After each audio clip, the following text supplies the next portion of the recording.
another busy morning. Got through all the typical work, typical routine. Today was a lot of programming and a lot of blogging, so I finished up some finishing touches on a recent blog I've been doing. It's like the hierarchy of nutrition, calories, macros, everything. So if you haven't checked that out, go to boomboomperformance.com/blog. And then I went through a bunch of programming for clients and a couple coaching calls. So just pretty much every day I have to, it's a matter of getting in touch with my clients, making sure they have everything they need. And it can get crazy because clients are everywhere now, so the time zones are different. But the point is, it's just nonstop accountability. So a lot of that today, a lot of programming. Just got out of there. Now we're headed to the gym. It is looking like a full body day for me. As some people may know, which was a surprise to a lot, I'm actually doing a 90-day CrossFit challenge. So CrossFit has never been something I've been a huge fan of, just because the intensity and a lot of injuries and things I've seen over the years. But I think if you look at it like a sport and you practice good form, it can actually be a really cool thing, and I want to try it out. It's one of the only things I haven't dove into and I get a lot of questions about, so I decided to give it 90 days. So now my programming is completely different. I have 2 days a week where I just do strictly strength focused, full body, just to keep maintaining and building strength, and then working on my weak points that I find occur when I'm doing CrossFit. So today you're gonna see a little bit deadlifting, a little bit of overhead pressing, some Metcon style stuff at the end, and that'll do it for training today. So stay tuned. All right, so warm-ups for me, try to keep them efficient and quick, because I hate sitting around warming up for 30 minutes. I feel like a lot of people do just too much. The point is, get in, take care of what you need to take care of, get some mobility in, open up what you need to open up, stretch out what you need to stretch out, and then get to activation. So I'm gonna go through a quick warm-up. I start with a little bit of foam rolling, and then I go right into activation drills. So like, the funny thing about foam rolling is people swear by it and they lay on there for way too long, and it's not a deep tissue massage. You should really just use it to open up your T-spine, open up your hips a little bit, and then get out of there, because it's such a temporary relief. It's not worth spending tons of time on. But if you have really bad tissue quality, you should definitely go foam roll a little bit before you train. But you don't need to spend more than 30 seconds to a minute on each body part. So first thing I'm gonna do is my T-spine, and I just roll right over it.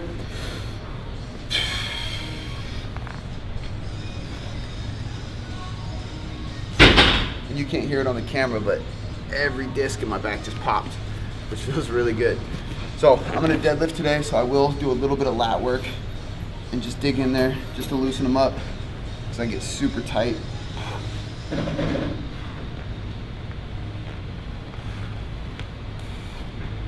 And then the hips, which most people, 90% of people watching this are probably tight in their hips. So I'll just cross the leg, open up, and just dig in that glute.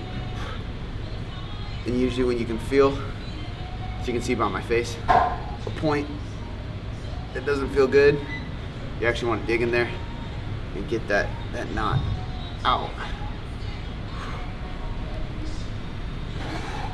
Again, it's just to loosen up. It's not a long-term fix. Like if you have messed up muscle tissue, you need to start working on mobility, start working on things that are going to stop you from creating the bad tissue, because this is only going to work for this workout.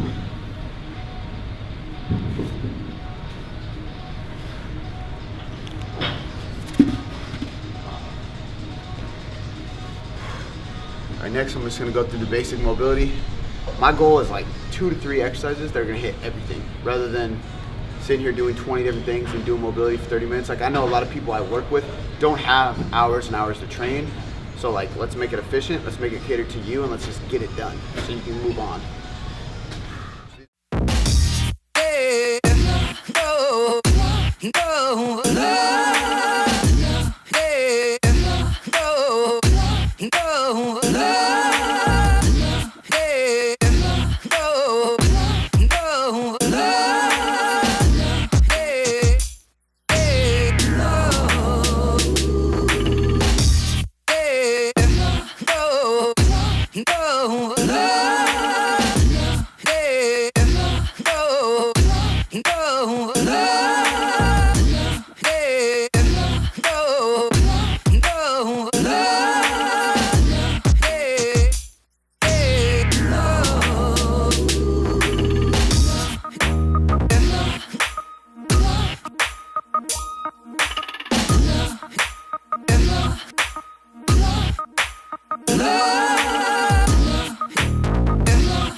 Now we're getting into activation. So after I warm up real quick, do mobility, do some stretching, foam rolling, go right into activation. I don't technically count this as my workout, but it is, there's reps in this, right? So it is tiring, it is a little bit fatiguing. So everything on like an RPE scale is gonna be like a 7 because I wanna leave 2 to 3 in the tank every single time. That way I'm activating muscles, I'm firing muscles, and I'm getting them working and alert, but I'm not fatiguing them out. So we're gonna hit the lats, we're gonna hit some overhead pressing, bottoms up in a half kneeling position. We're gonna hit some glutes. So I'm warming up the lower body, warming up my core, my pressing, my upper back. So I'm gonna do some overhead pressing today. And then my lats just for stability on my shoulders, my deadlift, everything like that.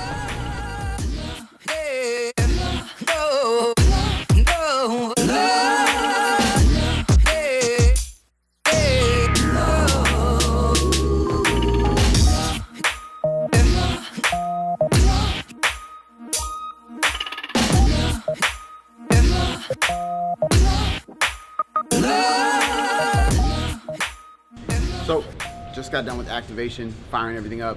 You go usually 3 to 4 rounds. The key with this is just listen to your body. So like with the overhead pressing, I stay between the 6 to 10 rep range. Sometimes it's more like 5, sometimes it's more like 10. It really just depends on how you're feeling and how your body's moving that day.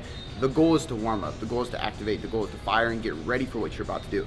So my first superset of the day is gonna be an overhead push press with the barbell and then a jam ball slam. So the goal here is to be explosive. So I'm gonna do 6 rounds of like 2 to 3 reps each. All I'm trying to do is be extremely explosive. And this is always gonna be prioritized at the very beginning of our workout because of the energy systems we're using. When we look at the movement patterns, we're thinking of antagonists, so opposites. I'm pressing overhead and then I'm pulling down. So I'm using essentially my whole body, opposites, okay? So when we're looking at power, I wanna use multiple muscle groups, multiple movement patterns, and I wanna be explosive. So the reason behind this is it's gonna activate my central nervous system. It's gonna work on type 2 muscle fibers, being an explosive, being quick. So when I go to deadlift, everything is ready to fire. So when I crush that bar, everything ignites and I can lift through harder. Also, when you fire your central nervous system, you're just more likely to tap into the muscle fibers you need in order to lift heavy. So starting a strength day with power, explosive movements is key. So I tend to elevate my plates up a little bit when I deadlift. I've suffered a ton of low back issues, mainly because my core, like I was talking about activation, my core doesn't fire when it needs to. So that bottom portion of the deadlift is gonna be the most difficult part for me. A lot of times people have trouble with the lockout. For me, it's at the bottom, like getting that first couple inches. So you start with block pulls, like this, fall off the ground, and you slowly chip away till you're on the floor. Today I'm gonna try to go a little heavier, see how my body feels, but I'm gonna elevate them for that exact reason.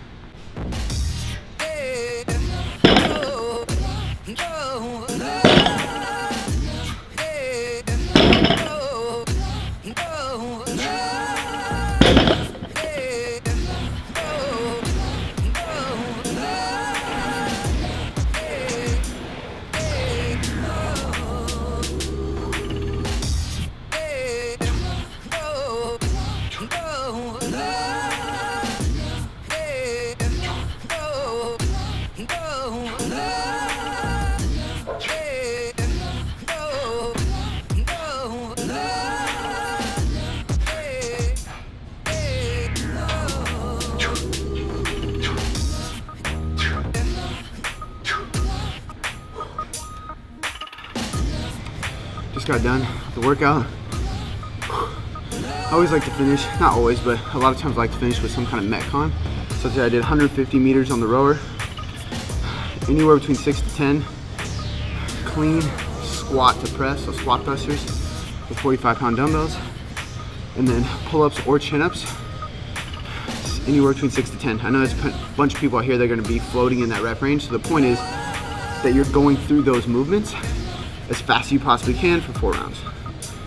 So as you can see, it smashed me. But with the whole CrossFit thing, like I said, I'm doing 90 days CrossFit, I'm gonna do it right.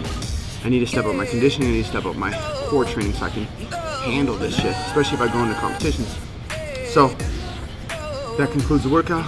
Now, go home, shower. Theo's coming over. Gonna record another episode of Mind vs. Muscle.